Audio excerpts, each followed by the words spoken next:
Welcome to the Stranger Conversations podcast, where we explore the lives and lessons of those around us, hidden in plain sight. I'm your host, Tay Jones.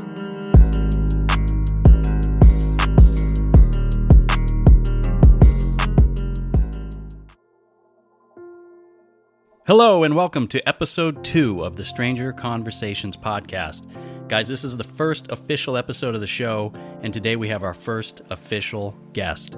Her name is Katelyn Toole, a veterinary nurse who has spent most of her adult life helping animals, working closely with tigers, lions, and giraffes. She's also a motorcycle enthusiast, a mother, and much more. It was great to get to know Katelyn a bit while we took a walk through her life and adventures. I think you'll find her passion and knowledge of animals as fascinating as I did, and I think you're going to learn a little bit about life and parenting as well. Let's take a little listen to some of the things Katelyn shared during our conversation. I got married when I was 19 to a Marine that I had known for a few months. I would have never had the opportunity if I hadn't have, married that jerk in Hawaii and then ended up in Alabama. I flew out to North Carolina, and in total, we did 14,000 miles on a Harley over 2.5 months. My boss calls us and says, hey, there's actually a bear cub that needs to come back to California. And also, there's also a baby alligator, and we need you to bring it back. So we pulled over in the back of an Arco gas station, and we're driving in a minivan, and we have a bear and alligator in the back. Like, this is ultimate Florida man adventure. I'm like, well, I don't know if it's a boy or a girl. How do we know what to name it? So we Googled how to sex an alligator. How do you tell if an alligator is a boy or a girl? We as zookeepers are generally better with animals than people, so we're bad at communicating what is really going on to the public. So I don't blame the public really for hating us. It does not pay well. I will always struggle financially. You always respect that they are always wild. They doesn't matter how much you feed them, doesn't matter how much time you spend with them. You can't love the wild out of them. That's what Mrs. Carol Baskin doesn't quite know. An animal will never lie to you. An animal will never deceive you or double back or make what you see is what you get. And so being able to focus, I think, and take in the moment and not be, impatient and frustrated about the rest of what else is going on, I think that definitely is something that's helped with my parenting. That was part of the problem, was I was working so much that I was not able to spend time with my daughter. And she's learning the value of hard work, and it pays off, and she has a good work ethic, which whatever she decides to do, she can take that good work ethic and apply it to, whatever career she wants to do. Hunting is so important to the sustainability of an environment. Over there at the lion farm, looking at everything, and he says, who am I to say that this creature is more magnificent than the cow who's being farmed for our needs and our uses? The quality of my work is the quality of their life. Trust me, I have spent more hours crying over these animals than you ever would consider. Completely freeing, because the rest of the world does not exist in that moment. And you get the weight of the world lifted off your shoulders, and you get to focus on what's in front of you. When a wild animal looks at you and chooses to spend time with you of their own will, this completely wild animal says, hey, I want to spend time with you. There's literally nothing like it. With animals, it's just love. Your actions and your job and your career has an impact. And I think it's important for people to be invested in that. How are you going to change the world, whether your world is, your tiny corner in, the bottom 2/3 of Southeast Napa, or your world is the actual world? All right, guys, I think you're going to like this episode. Now let's get on with the conversation.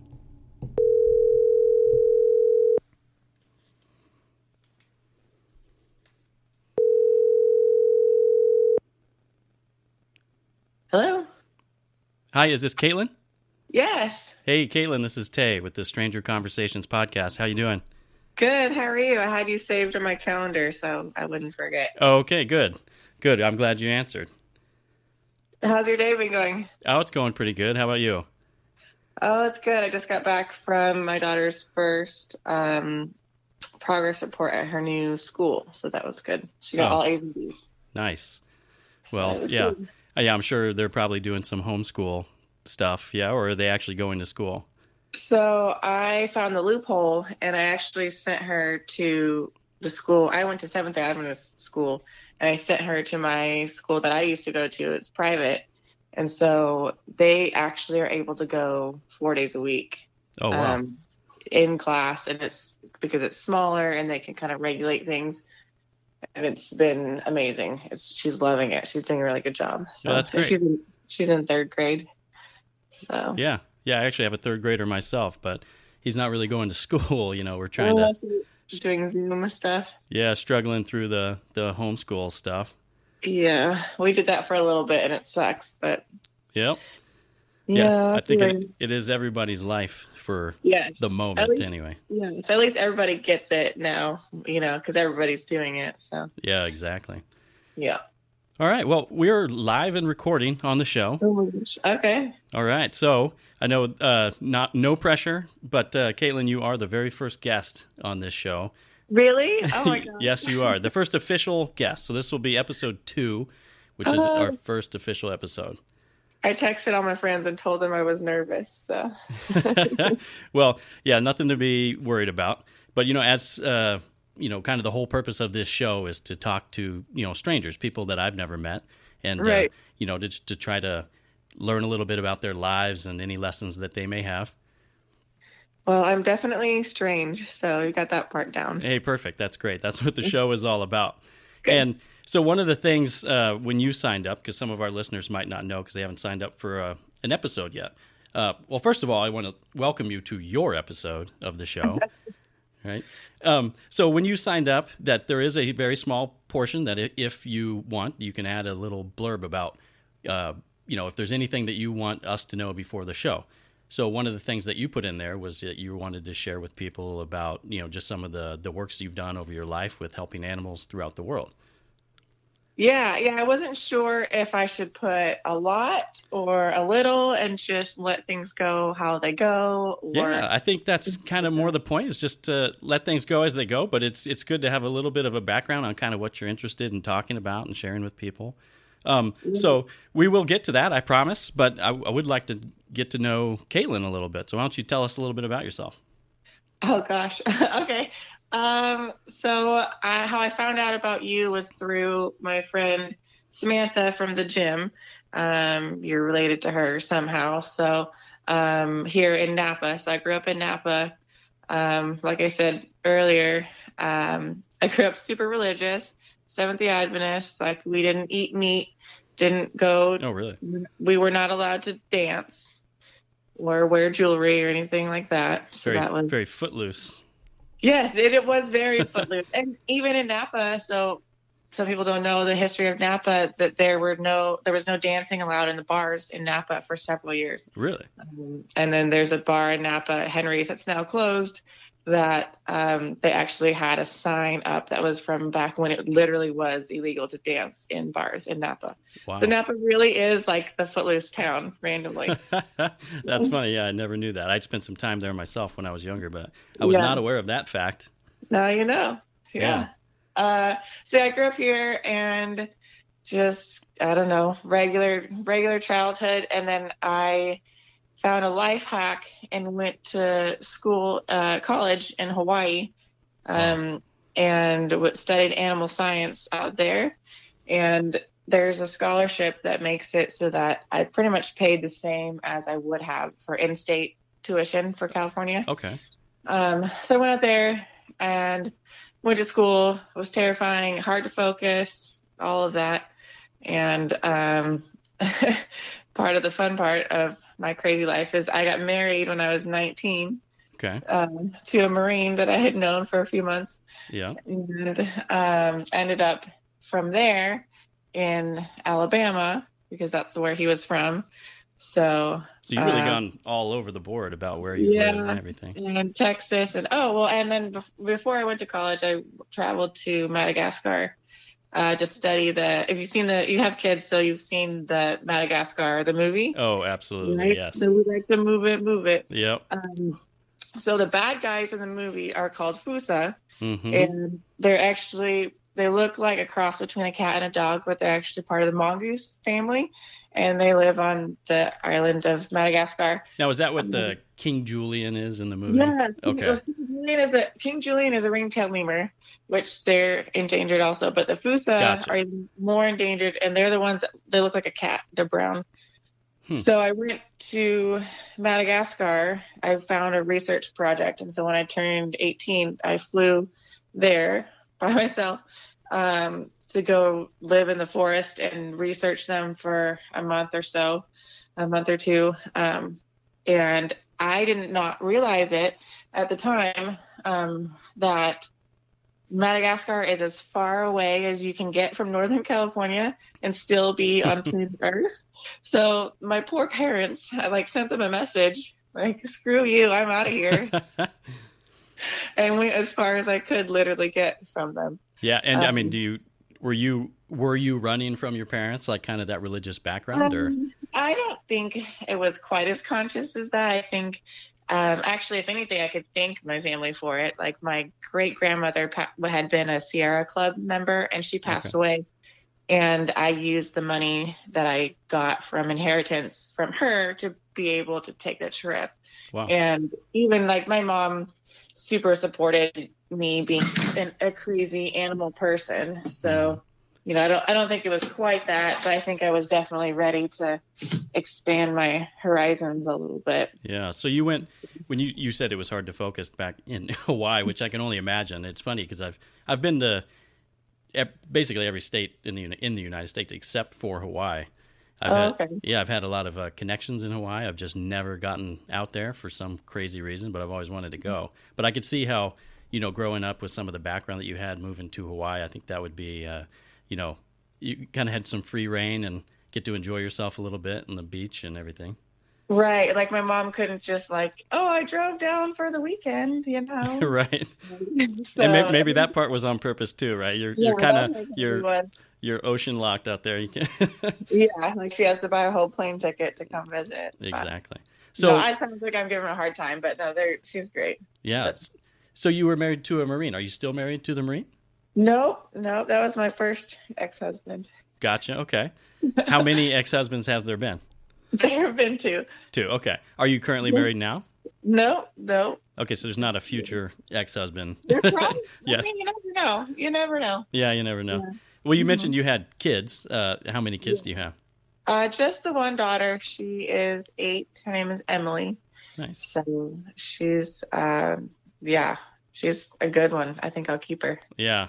Well, that's good. I'm glad it worked out because you don't get a choice. I actually had 3 sisters growing up, so I know how it is with the sisters and moms and daughters. That 12 to 18 mark is a little bit sketchy, but if it's anything like my family, as soon as that 18th birthday comes around, they move out of the house, they'll be your best friend. Right. No, she's great. She's super smart. She loves animals. Any of my friends that have met her knows that she has a really quick wit, and the things that come out of her mouth is something like a 25-year-old would say. So that's great. Those are the things, like when you're a kid, when you see a kid like that who has a lot of that, like you said, that quick wit, those are the things you can't really teach them. It's kind of those good life skills, when you see a kid that can converse with adults very well. It's always a good sign. So you must be doing something right.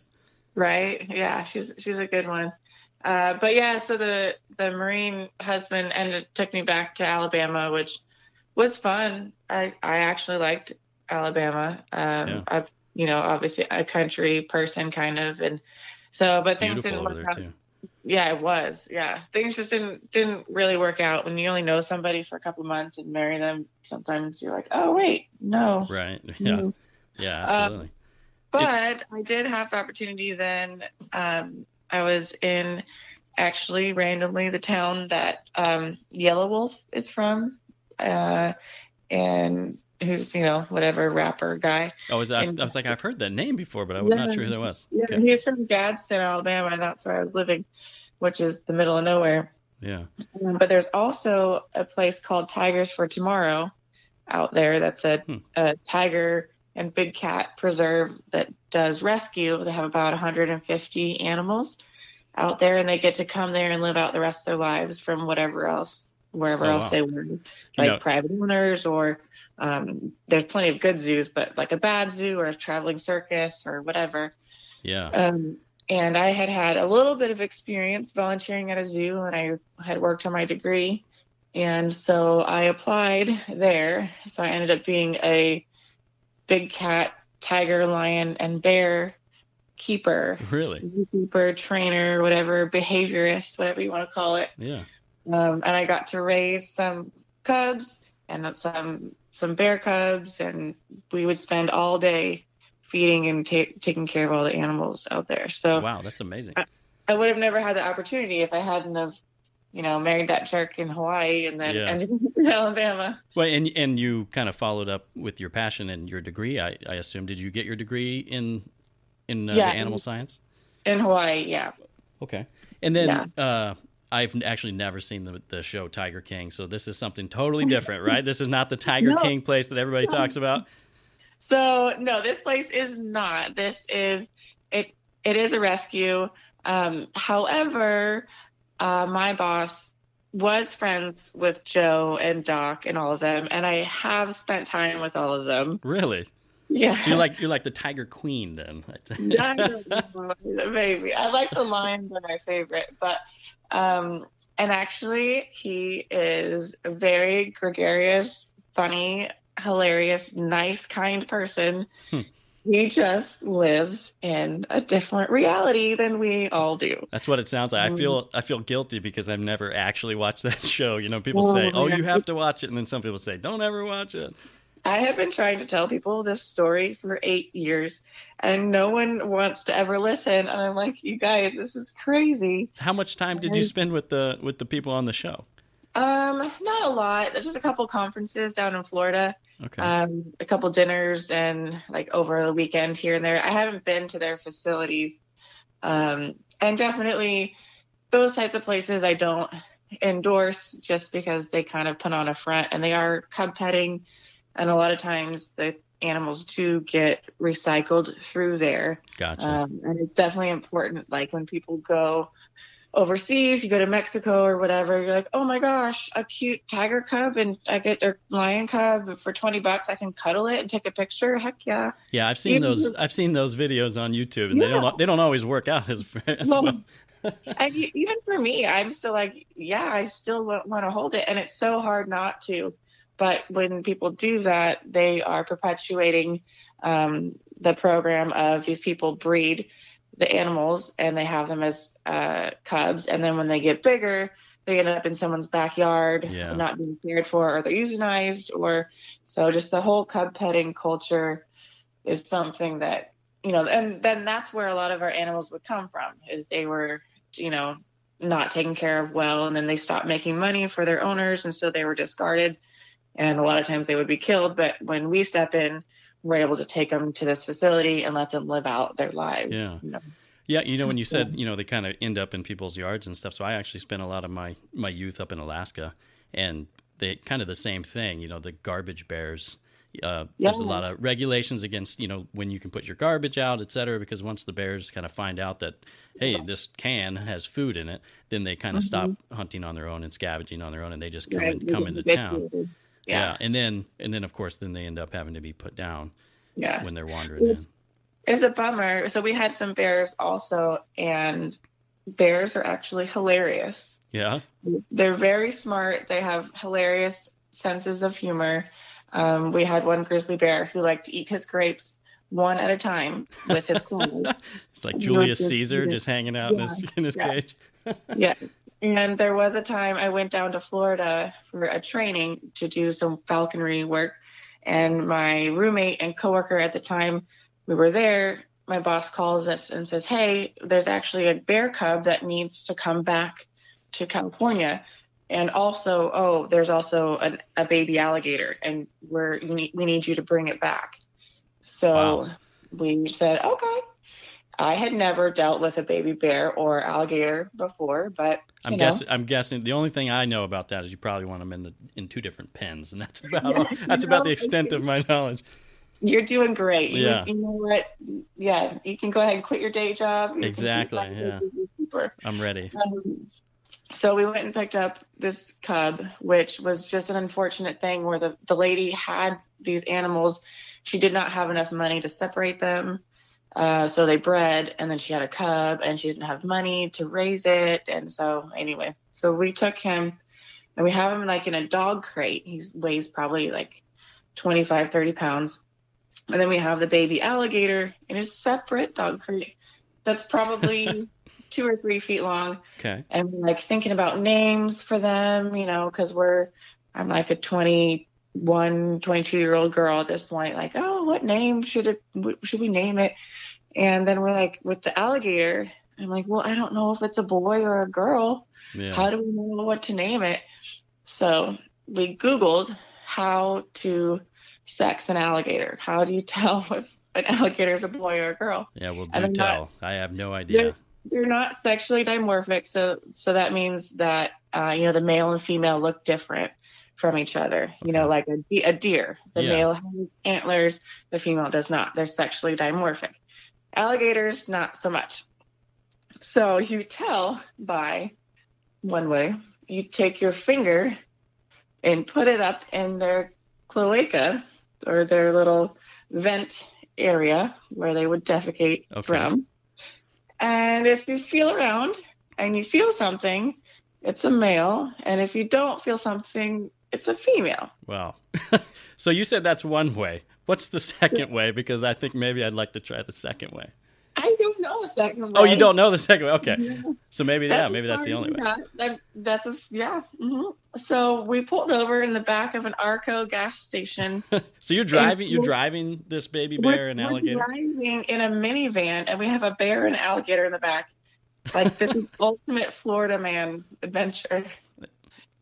I would love to see you get pulled over and just explain what's going on. We had permits. We were completely legal. But yes, so we pulled over behind the Arco, and we did Rochambeau of who was going to do the exploring, me or Tia. That's fair, though, right? I mean, you can't deny the Rochambeau. So who? So I guess if you lost, then you're the one sticking the finger in there to figure out if it's a male or female. Yeah. So was that you? I don't usually raffles, things like that. I don't usually win. So yeah. Okay. No, anyway, so her name is Alexis. So it was a girl. Okay. It was a girl. Alexis. All right. Alexis. Yes. So we did that. And then we took her back up to the preserve, and I harness trained her and I target trained her. So she was able to be an ambassador for the kids and people coming to visit, and they could see her out and walking and moving instead of, most of the time you go to see an alligator somewhere and you're like, is that a log or is that exactly, it? Exactly, or they're all just hiding and you never see them. So I want to step back though, because you said you harness trained them. Like, you were taking this alligator on a walk? When she was little, yeah. Really? So I put her on a harness just so I could have a little control over her, and then so operant conditioning is positive reinforcement, negative reinforcement type of things. So you can ask them to do something. When they do it, you do a bridge, you reinforce them, you give them a treat. You can do this with your coworkers. You can do this with your kids. You can do it with anybody. It's nothing special. Yeah. So I would have her on the harness, and we would also take her swimming in the pool with us. We had like a saltwater pool. Really? So, I mean, do you lock the mouth shut somehow? Or do you just trust that she's, not hungry? Just pay attention to her behavior. Really? And get to know her. And it's the same thing. So we're free contact with the tigers and the lions as well. Mm-hmm. So you always respect that they are always wild. Yeah. They doesn't matter how much you feed them, doesn't matter how much time you spend with them. you can't love the wild out of them. That's what Mrs. Carol Baskin doesn't quite know. So that's okay. So that's how we're able to interact with them is, yes, we do have the relationship, but always trust that they're always wild. And you always have a backup watching the animal, like, oh, hey, just so you know, so-and-so flicked his tail just now. Yeah. Oh, he's licking his lips. Oh, he moved his ear funny, or he's distracted, or there's something scary going on over here. So kind of the same with most animals or even people. You're just reading the body language and you're just reading the room. Reading the room. Yes. So just listening to what they have to say, and if they're not having a good day, not pushing it, just being like, okay, I will see you tomorrow. Yeah. And so you also mentioned something besides the harness training. You said target training. What exactly is that? So you can do that with any animal. I did it also with giraffes up at Safari West. So you have something, a tennis ball at the end of a stick is a lot of times what people use. And the animal is just habituated to, when I touch that, I get a treat. So you can use that for a million different things. You can use it to move an animal from place to place. When I did it with the giraffes, I taught them to come forward, and then they would hold their nose to it and keep their nose still. And then we habituated them to actually having their blood drawn voluntarily. So they could leave at any time, but they chose to stay and get their treats instead. Really? So we were able to do some different blood testing things. Actually, we could bank their blood and do stem cells, create stem cells from it, and bank the stem cells so that we can use it across the nation with other zoos and aquariums that have these animals. And like if there's a critical baby or something, then we're like, oh yeah, we've got blood for you. We've got stem cells we can treat, and we share it kind of as a whole group. Yeah, interesting. I never thought about that. Like, I mean, we have blood banks and those types of things, so that's kind of that same thing for the animal world as well. Yeah. So we've got this whole underground zookeeper world going on. Yeah. What did you name the bear? I haven't found that. So there were already two young bears named Basil and Sage. They were black bears that were at Tigers for Tomorrow. So we named this one Pepper. Okay. So Pepper, Basil, and Sage. Wow. Get the theme, the spice theme. Yeah, definitely. Yes. That's great. And where were you taking both of these animals? So from Florida, where was the end goal? Florida back to Alabama. Oh, back to Alabama. Okay. They were being rescued. Yeah. Gotcha. They just needed new homes. Yeah. So. And how long does an alligator live? I mean, it seems like they could live forever. They're like dinosaurs. Right. I'm not sure how long they live. So Alexis is probably still alive. I mean, what year was that? Oh, absolutely. That was probably 10 years ago. I mean, they probably 50, 60. Yeah. That's total guess. I actually really don't know much about reptiles, but I do know they have incredible antibodies in their blood, and they're able to fight off infection really well. Like if they lose a leg or something in a fight in that nasty water that they live in a lot of times, they're able to fight off the infection. And some people are studying their blood to figure out those antibodies and use that in human medicine. Wow, interesting. But I don't know how old they go. Yeah. So. Yeah, it's almost like a parrot, where you have to like will it to your children if you had it as a pet. Yeah. They just live forever. Yeah. Well, and again, important for people to not be like, let's get an alligator in the pet trade, because like you just said, you're going to be dealing with it for a long time. Yeah. So. Well, besides having to stop on the side of the road and sexing an alligator, how did the rest of that trip go? The rest was okay. It wasn't too long of a drive. We did have to stop occasionally. Pepper was being bottle fed, so we had to figure out how to do that.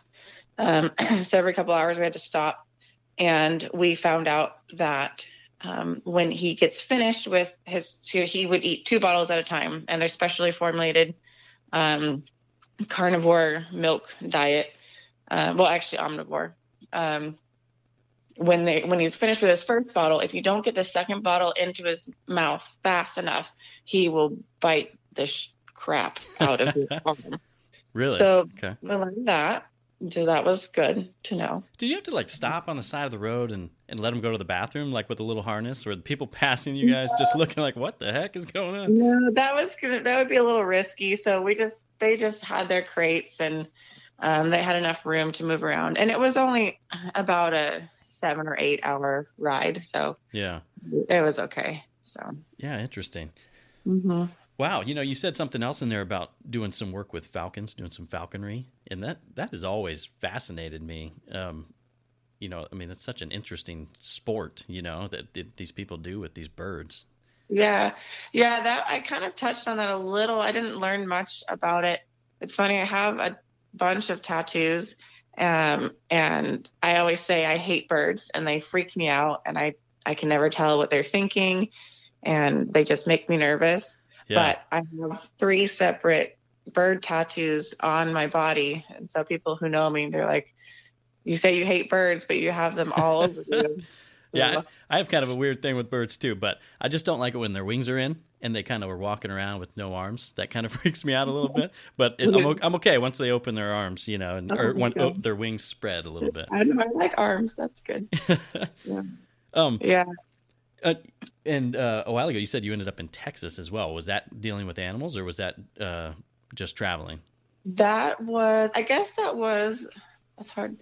That was on the way to, before we ended up back in Alabama. When my ex first got out of the military, he did underwater welding school, and then we were in Texas for a minute. And I worked at a vet clinic there, and it was fun. I like Texas, but and it wasn't for very long that we were there. So go ahead. Oh no, that's all. Oh. That's all there is about Texas. I turned 21 in Texas. They didn't even ID me that day, and it was a bummer. Yeah, all that work for nothing, right? Yeah, right. Yeah. You had mentioned too, your mom was okay when you went to school, because that was kind of your passion. You loved animals, and you also mentioned about your daughter really loves animals. So that was kind of your thing as a kid. You've just always been interested in animals, and yeah. I guess that's true. People ask me all the time how I ended up in this career, and I didn't grow up in the country or anything. We lived in the suburbs, but my mom let me take horseback riding lessons when I was a kid from a very young age, and we had a lot of dogs. We just kind of, I don't know, I guess. So yeah, the horses were a big part of it, and I showed horses for a long time. I was that weird kid in school, the one, the one that always has like a horse binder, a horse binder, like everything is horses. Yeah. And then when I was in high school, I did go to that private school, but I took some classes at Vintage at the public school, and I took farm classes where I was able to raise a pig. And so I did that for a couple of years and learned a lot of stuff out there. And that's actually when I took it to the auction fair thing. You take letters to people to say, hey, come buy my pig at auction. This is why I'm a good student and I've worked so hard and this. And I took one. My mom's an ER nurse, and so she knows all the first responders in town. And so I took one letter to the fire department, and I took one letter to the police department, and let them each know that I had done that. So then they came to the auction ready to throw down against each other. Oh, nice. That was a good tactic. And so my dad even failed also. So there you go. So then they just bid each other up, and it got like, I sold this pig for like $2,500. Wow. And then was able to buy my first car. So that's amazing. It worked out, but yeah, I was able to learn about animals that way. And my mom, we were always outside. We were always on trips. We were always looking at stuff, poking bugs and that type of thing. So she always encouraged us to do those things. That's good. And actually, who won the bid? Was it the police officers or the firemen? I think it was the fire department. Fire department. I wonder what they did with the pig. They had a little fire pig. Oh, I'm sure. They had a little barbecue. Yeah, for sure. They probably split it up and shared it. Yeah. Because everybody knows firefighters just spend so much time in the firehouse cooking. That's right.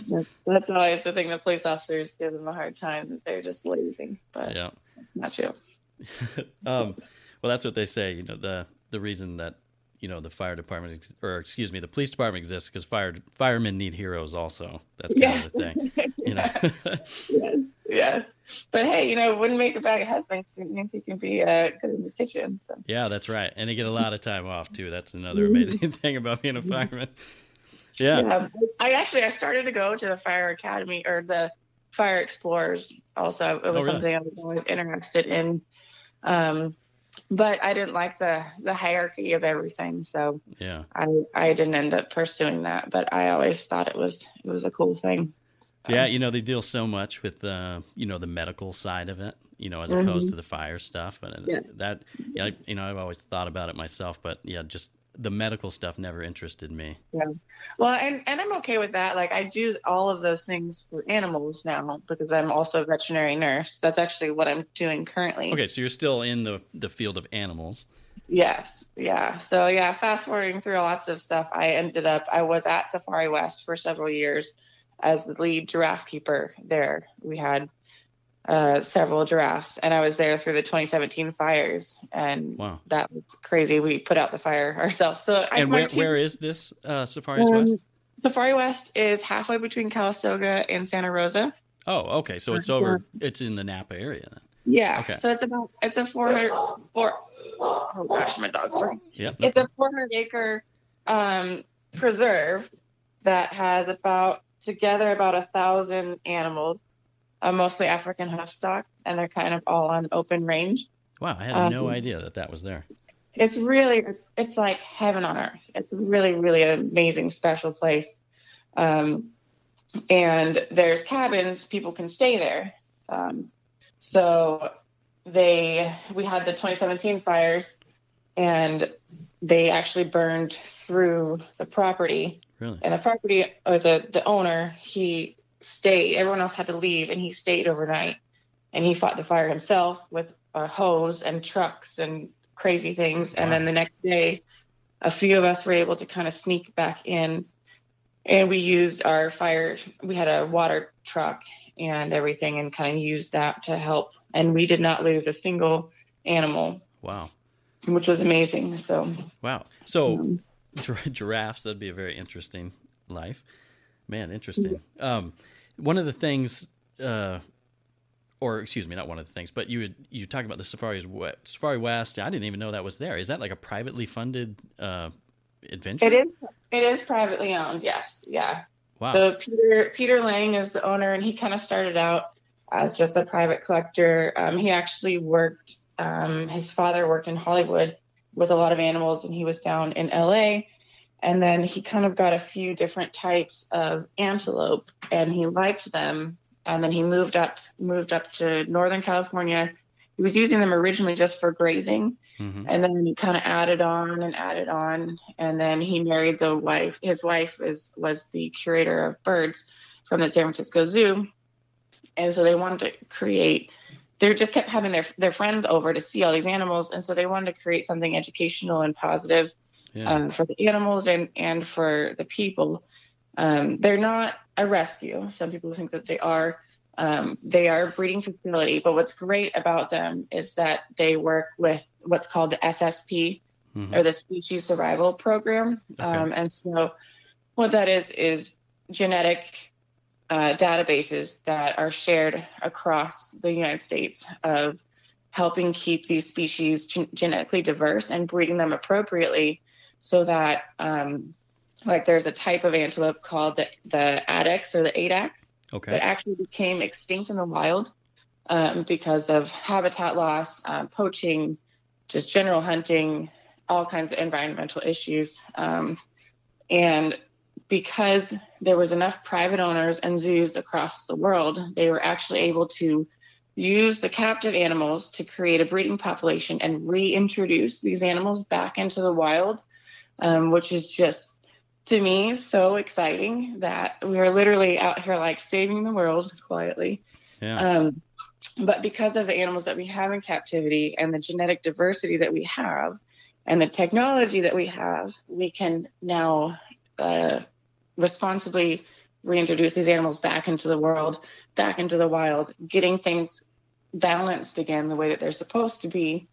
And it's one of the most exciting. I get all nerdy talking about it. Yeah. But, And you still work there today? I don't anymore. Oh, you don't? Okay. I love working there. That was part of the problem, was I was working so much that I was not able to spend time with my daughter. And it's about an hour, 15 hour, 20 minutes one way to go out there. And we like the giraffes to stay out as long as possible during the day. So, a lot of times I was the first one there, and then the last one to leave. I was working 10 and 11 hours a day. Yeah. And plus the drive, and the pay is not great, but that's just the industry. Yeah. So it's more of a passion industry. You get into that, and the pay is just a sideshow to what you're doing that you love.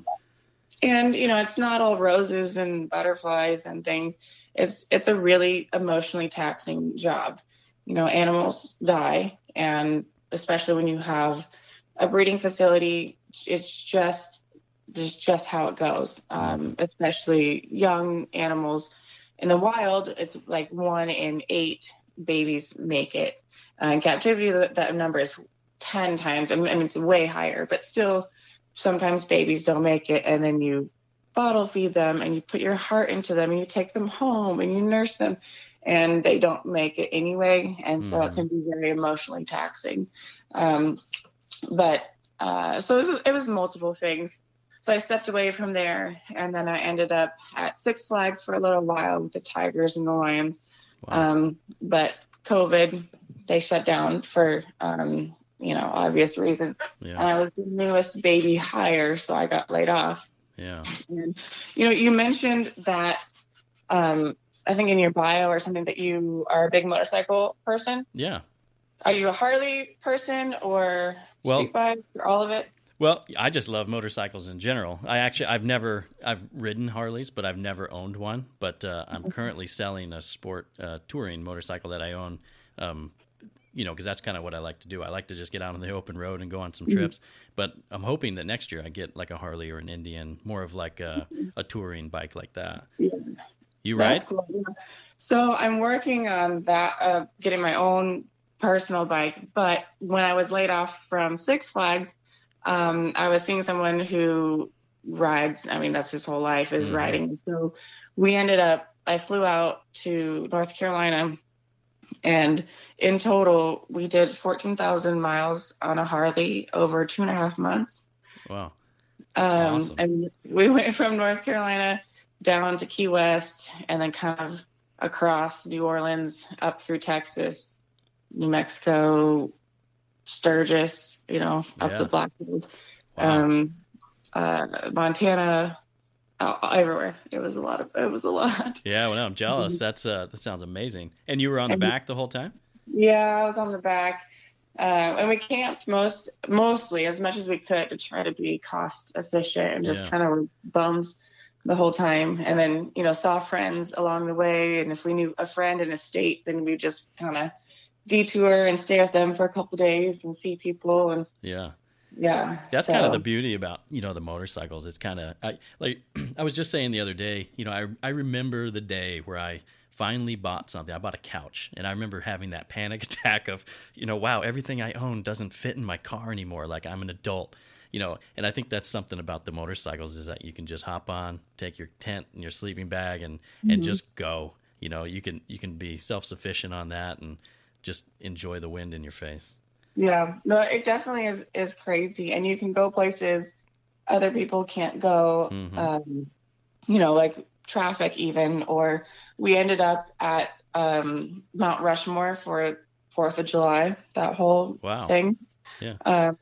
And it would have been a pain in the ass. It would have been terrible, awful, whatever, worrying about things if we were in a car. But because we were just a motorcycle, we just kind of zipped through wherever and found a little spot to park and watch the fireworks, and it wasn't a big deal. Yeah. Wow, that's great.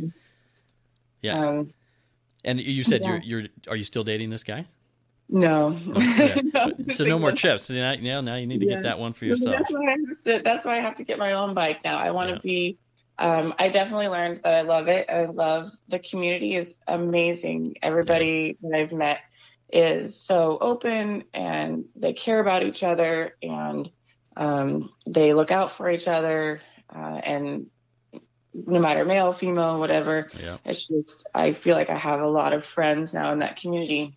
But I want to be self-sufficient. I want to take care of myself. Yeah.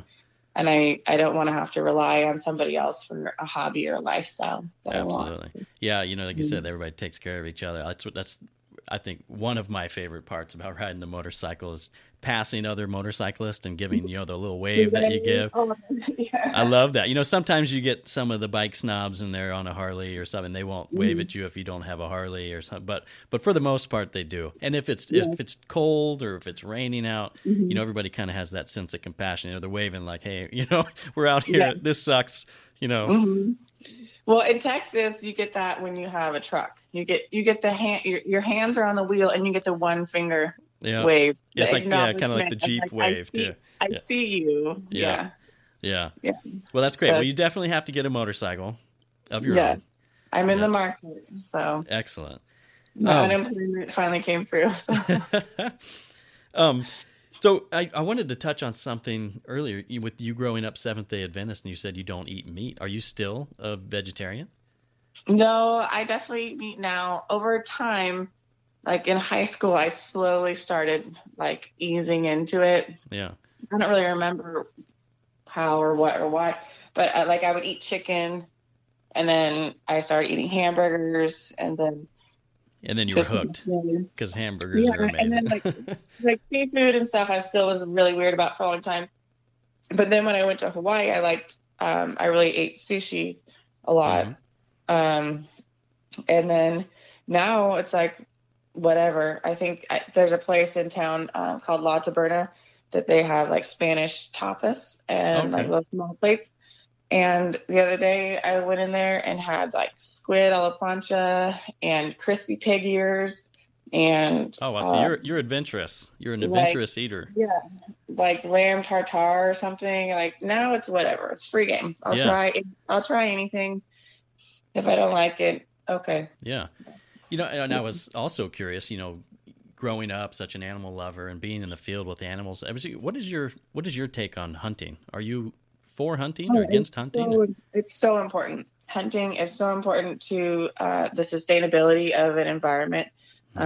If we didn't hunt deer, they would overpopulate. The predators are not prepared to have that many deer because they don't. There's not room to have that many predators right now for where they're at. So the deer would overpopulate. They would be sick. They would starve to death. They would get even more diseases. It's really, really, really important to the ecology of an area for hunting. It needs to be regulated. It needs to be done correctly. It needs to be done in season. But I am all about it and it's harvesting, and as long as somebody uses what they take, I think it's valuable. Yeah. I hate seeing poachers or, people who shoot bears for their bile duct or whatever, and that's it.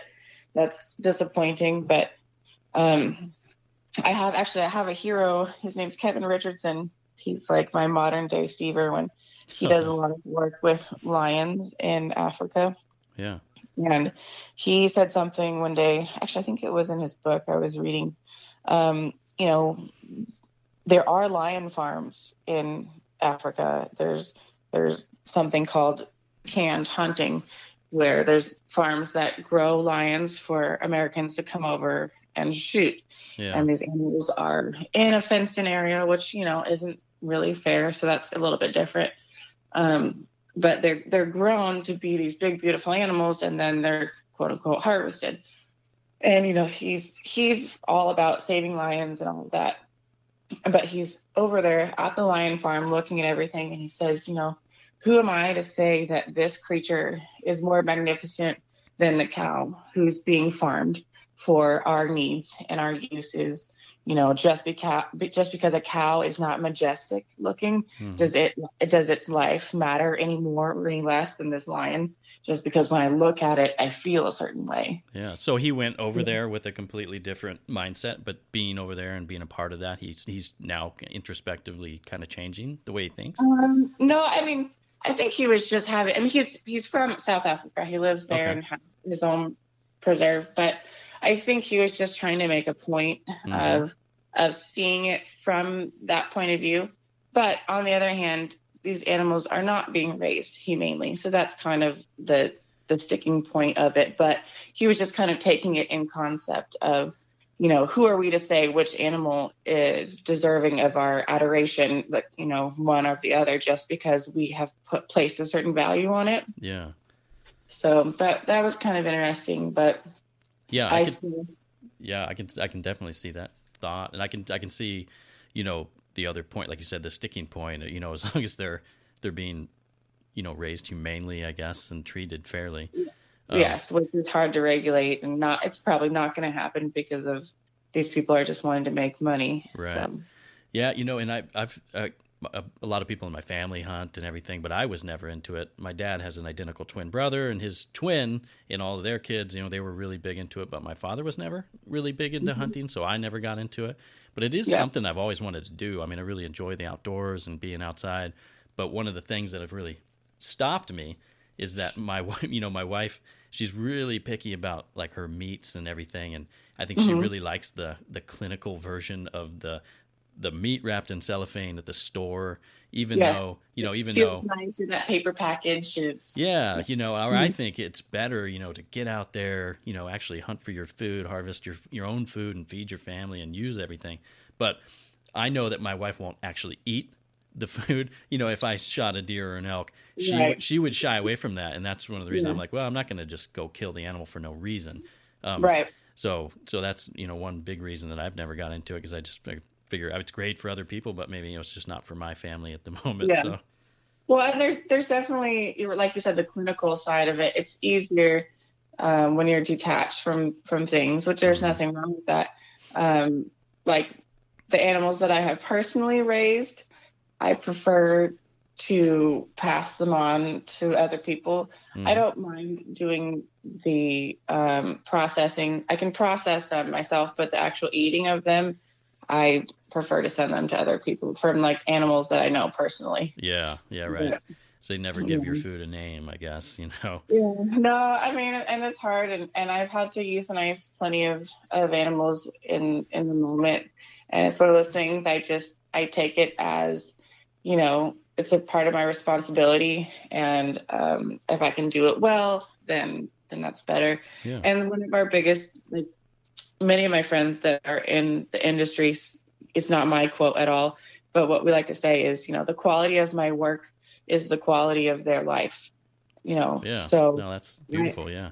I get to go home at the end of the day. But this, how I clean their pen, how I feed them, how I medicate them, how I observe them, how we give enrichment all the time to make their lives better, to stimulate natural behaviors, to make sure that all their needs are met in every single way.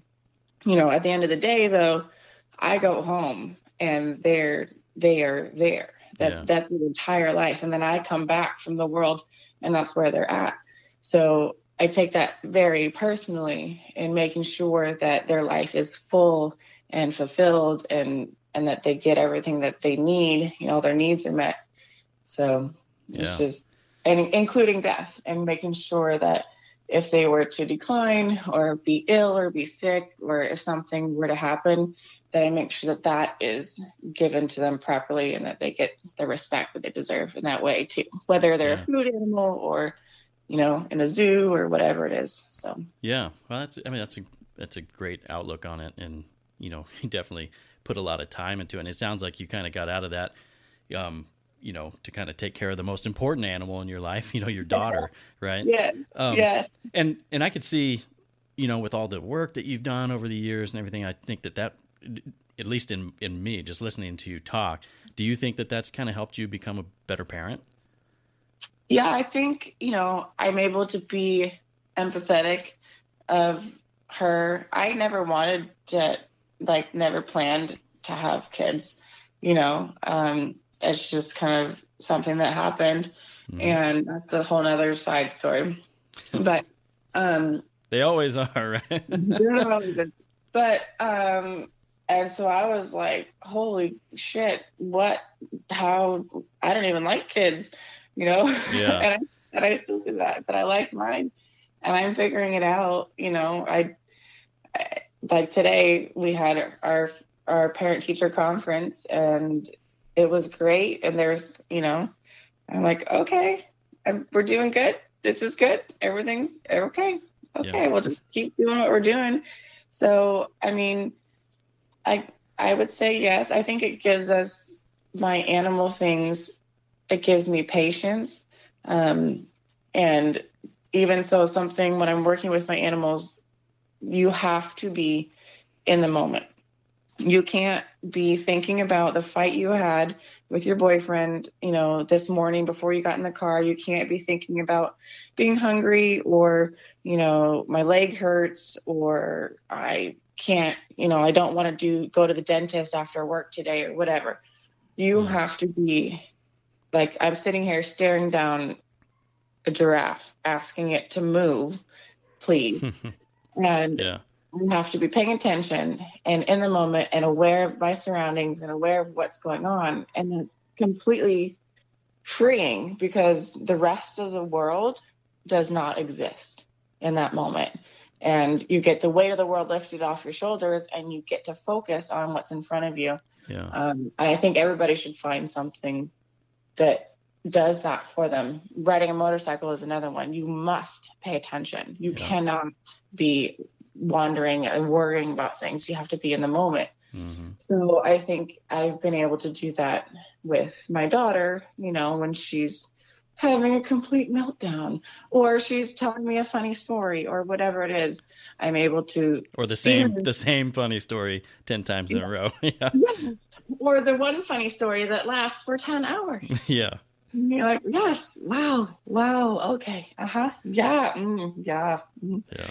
And so being able to focus, I think, and take in the moment and not be, impatient and frustrated about the rest of what else is going on, I think that definitely is something that's helped with my parenting. Yeah. And it sounds like you've picked up a lot of life lessons through your work with animals. I mean, is this something, have you ever regretted it, or is this something that you wouldn't change for the world?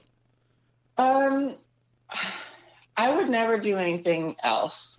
I don't know what else I would do because I've literally only ever worked with animals, and I feel like I owe it to them, because not to make myself sound important or anything, but it's something I'm very good at, and I'm realizing that other people just aren't.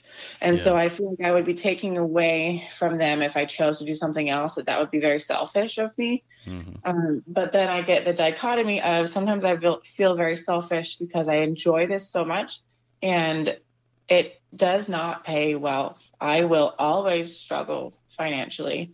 That's just part of it. And it's like I'm on zookeeper groups on Facebook. That's just a running joke.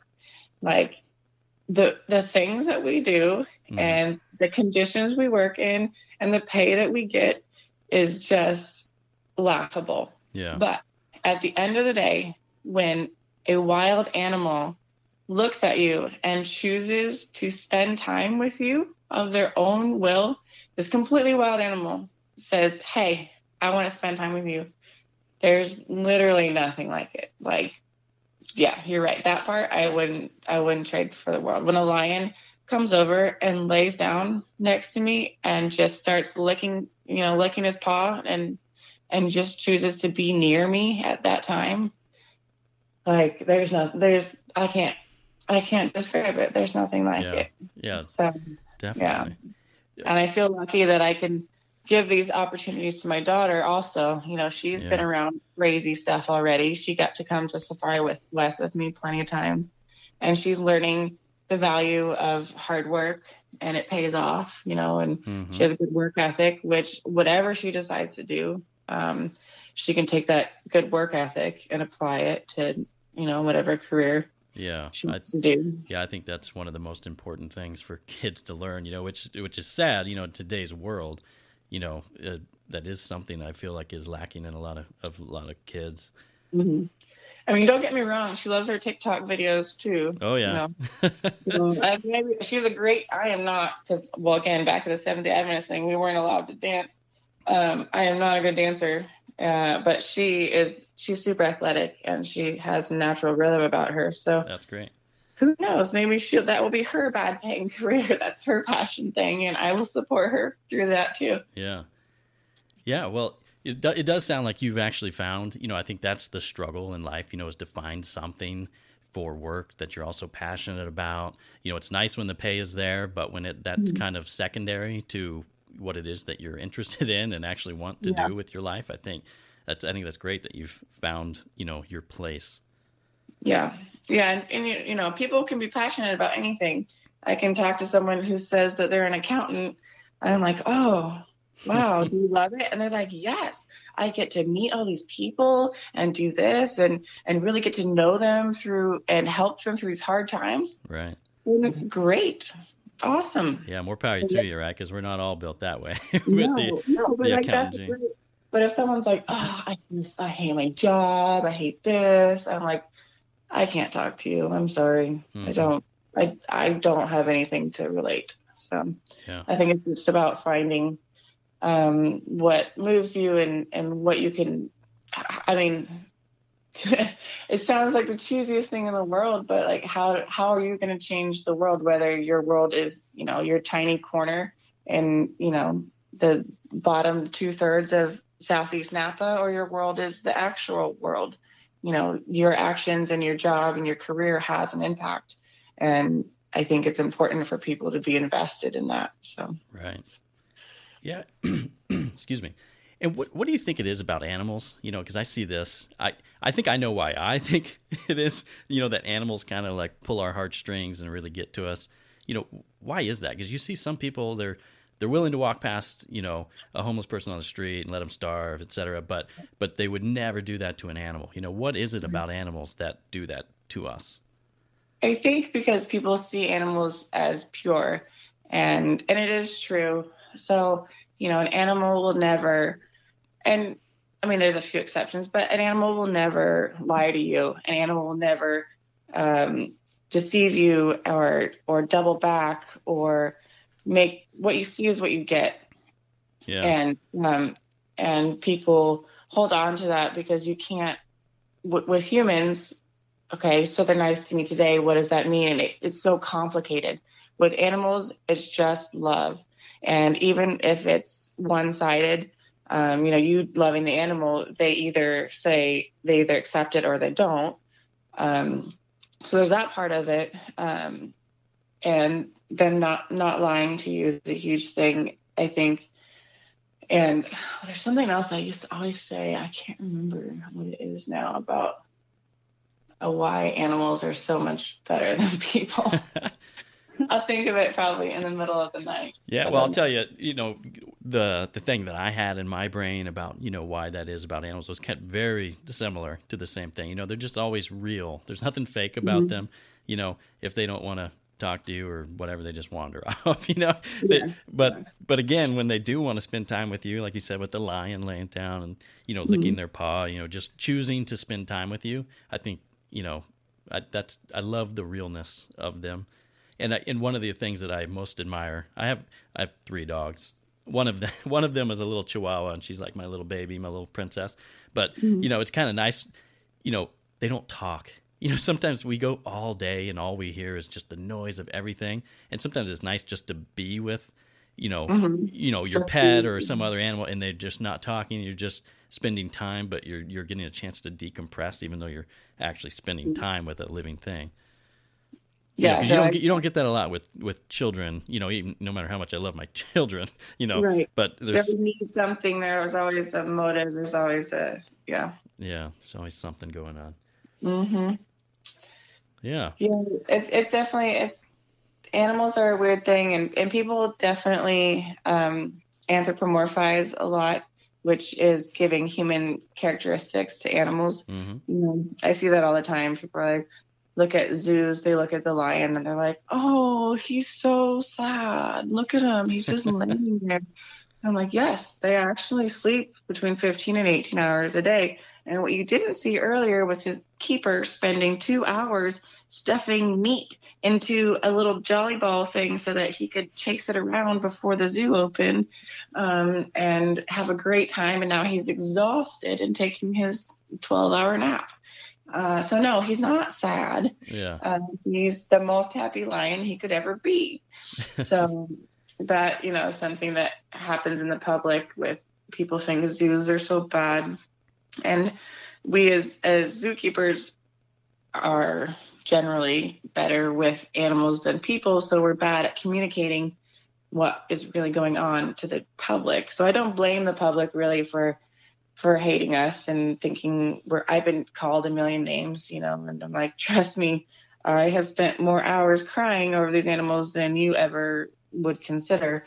But we do so much for them and people just don't see it. So yeah. The anthropomorphizing thing is interesting, but at the same time, it can be used beneficially. Like you said, like, them just coming and laying down next to you, like, oh, they're content, they're happy, that's good. So. Yeah, very interesting.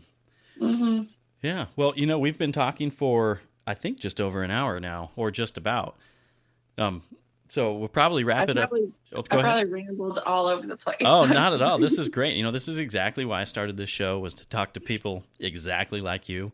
We don't hear this that often. It's great to talk to someone who's actually spent a lot of time in a field and to be able to pull out some of those life lessons that are learned through, random things that, complete strangers do in their life. That's exactly why I started the show, and why, and kind of why I'm really passionate about, just getting to know people. And I really appreciate your time today. And it's great that you're no longer a stranger. And I really hope that everything works out for you. And I hope you get your motorcycle and you have many, many adventures in your life. Yeah, I think motorcycles and lions and tigers and bears. Oh my. Yeah, exactly. Yeah, awesome. Thank you so much. It was good to talk to you. Yeah, Katelyn, you too. Have a good night. Okay. Thanks. Bye. Okay. Bye. And there you have it, folks. Katelyn Toole. I hope you enjoyed this episode of the Stranger Conversations podcast.